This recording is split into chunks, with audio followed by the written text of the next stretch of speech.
kalag, imo bakero. Para ikaw makasiguro, Biblia ang basihan mo.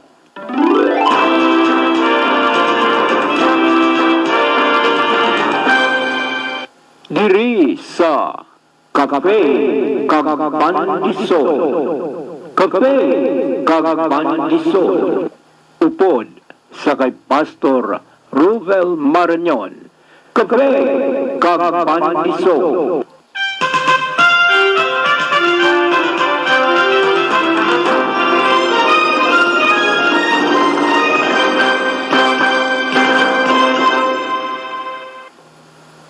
Kagkaron ang alagad sang Ginoo.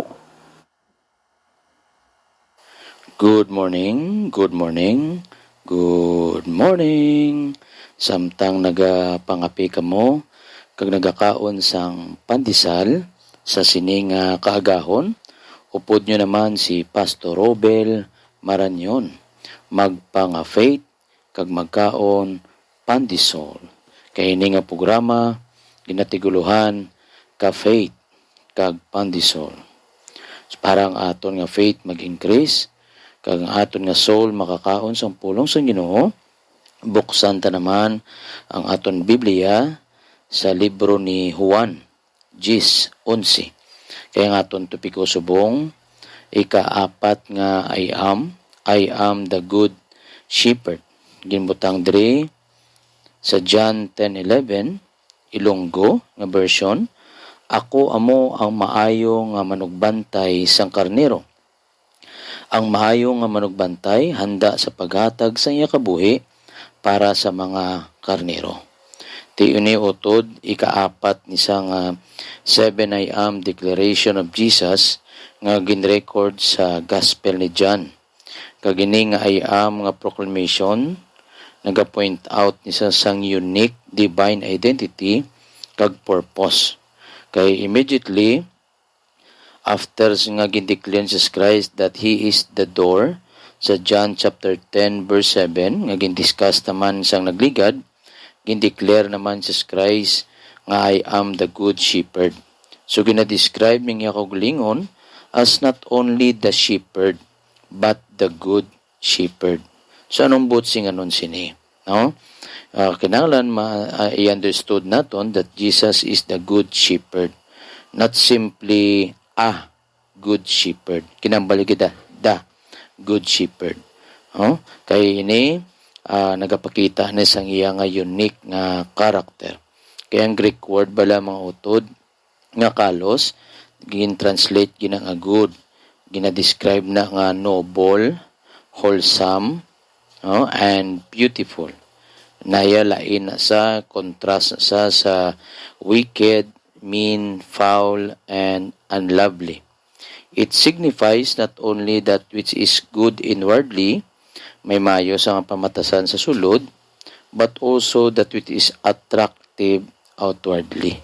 Na bilang madali mo siyang mapalapitan, naka-welcoming sa iya, kag mabatsagan mo gid ang sincerity niya.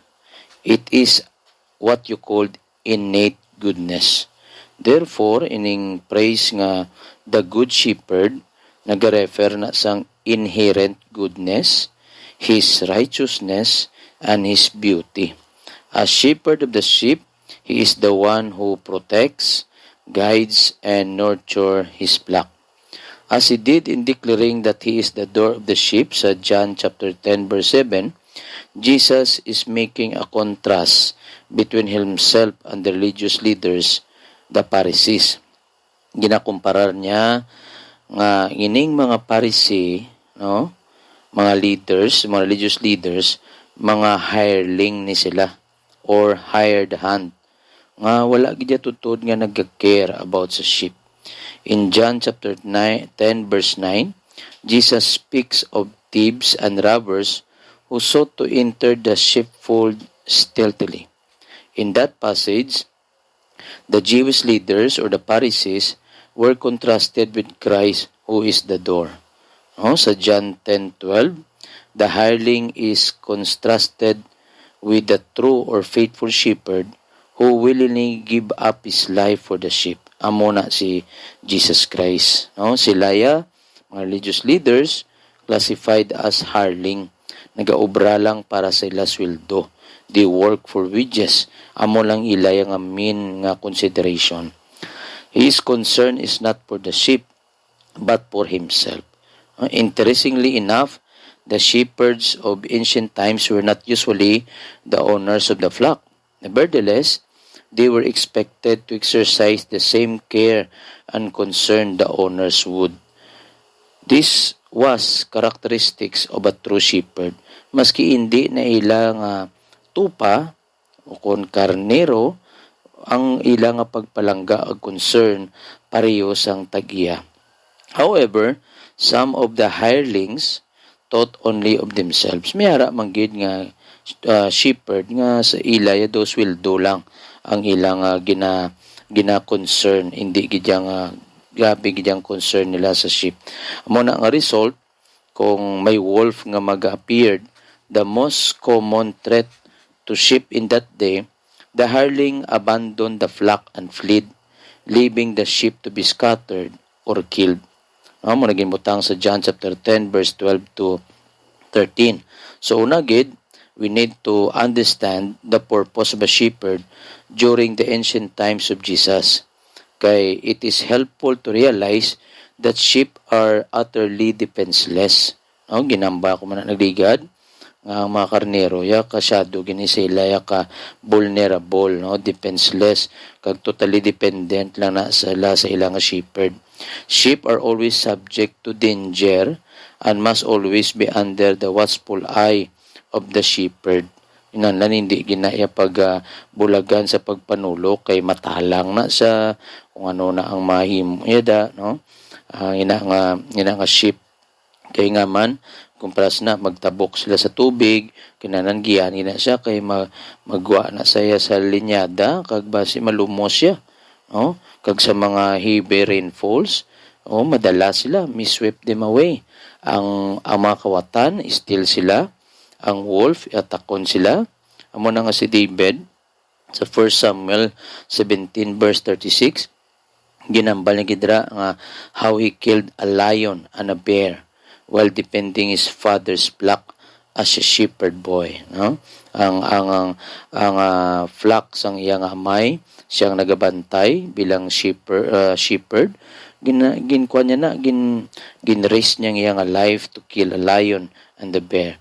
Amo na nga natumintindihan nga proteksyonan gidya ang sheep. Para sina sa winter, ara ang driving snow sa ilang panahon, ang mga dust, mga burning sun sa summer. Kumbaga, may kalawig nga bantay, the long lonely hours each day. Ang ini nga shepherd patiently endure for the welfare of the flock. In fact, the shepherds were frequently subjected to grave danger also, sometimes even giving their lives to protect their sheep. Likewise, amo na nga aton nga Dios, nga si Jesus Christ aton manuluwas, He gave His life on the cross as the good shepherd for His own. He who would save others, though He had the power, did not choose to save Himself. The Son of Man did not come to be served, but to serve, and to give His life a ransom for many. Mo naging butang sa Matthew 20 verse 28. Through His willing sacrifice, the Lord made salvation possible for all who come to Him in faith. In proclaiming that He is the Good Shepherd, Jesus speaks of laying down His life for His sheep. John 10:15, John 10:17 to 18. Jesus' death was divinely appointed. It is only through Him that we receive salvation. Wala na gid sang iban utod. Yara lagi ng aton kaluwasan sa ngalan ni Kristo Jesus.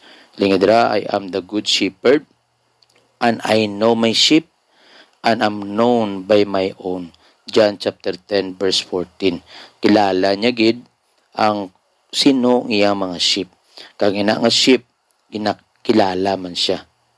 Therefore, Jesus makes it clear that it wasn't just for the Jews that He laid down His life, hindi lamang para sa mga Israel nga namatay sa cross, but also for the other sheep I have which are not of this fold. Ginambal ni Gidra sa John 10:16. Them also I must bring, and they will hear my voice, and there will be one flock and one shepherd. So yun ang other sheep, mga gapamati dire sa ka-faith kag pandisol, kita na ang gina-refer nga nagatuo kita kay Kristo Jesus bilang Dios kag manuluwas. Actually hindi kita original nga flock, no, ni Jesus Christ, pero tungod kay nagtuo kita sa iya, we are considered as other sheep. As a result, Jesus is the good shepherd over all, both Jew and Gentile, who come to believe upon Him. So amo na mga utod nga very clear gidira nga ang karakter ni Jesus Christ ready siya nga mamatay para lang isave ang iya nga sheep, no? Amo na nga kung tutuod ka nga religious leaders, hindi kaya nag-concentrate sa advantage mo. Ang ginapokusan mo kung paano mo maproteksyonan ang karnero sang Diyos. So kita nga mga servant in Christ Jesus, no? O kita nga mga pastor, ginsaligan ka nga hindi na imo ang iyan iya karnero ni Kristo Jesus. Amo na nga dapat maintindihan naton nga we need to care ang followers of Christ as our own, pareho sang pag-care sang tag-iya. Amo na mga utod nga ang aton nga Dios kag manluwas nga si Kristo Jesus, ang iya nga inherent goodness, ang iya nga righteousness, dra nagapakita nga ang iya gid focus is to protect the sheep, to guide the sheep para hindi sila mabutang sa danger, kag inorture niya ang ina nga mga sheep. Amo na nga dapat maintindihan tagid na kinanglan man ang iban nga tao makabati gid sang pulong sang Ginoo, kay papaano na sila makabaton kag makaintindi that they need to place their faith in the Lord Jesus Christ kung wala sang may manugwali.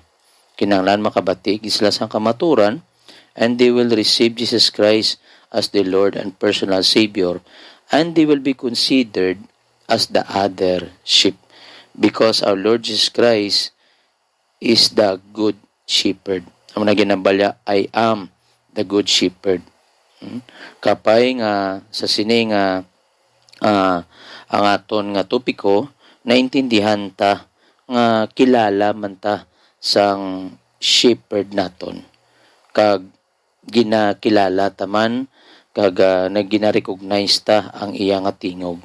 So kung ikaw utod sumulunod kagid ni Kristo Jesus, inang daan mo nga mga pangginawi, madula gina saya. Progressively there will be changes. Kaya nga man, gasunod ka sa tingog niya. Pag ginambal niya nga, wala na to ka sa kadulom, ari ka na sa kasanag, butsi nga nun, biyaan mo na ang mga nagligad mo nga pangginawi, nga hindi pleasing sa Ginoo, kay kilala mo ya tingog, kag nagasunod ka. Amo ng aton nga confidence otod. There will be change in our life if we truly receive Jesus Christ as our Lord and personal Savior.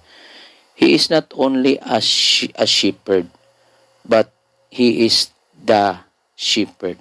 Amo na mga utod nga sa pag-declare niya nga I am the good shepherd, gapakita gidraya nga hindi kita pagbiyahan sa aton Ginoo. Maski grabe ka problema sang sitwasyon mo, yara gid siya nga nagaprotektar sa imo. So kapyutan tana utod nga mga promisa niya, kay tuod wala siya gabinutig. He is ready to lay down His life for His sheep. Kagin pa matudaan niya na. Diba, ang ginambal niya na sa Romans 5:8, but God commended His love towards us. While we were yet sinners, Christ died for us. Because He is not only concerned for Himself, He is really concerned about us. Also as the other sheep of our Lord Jesus Christ. Amo na mga utod nga samtang nagahulat kita siya pagbalik, mangin matutom kita.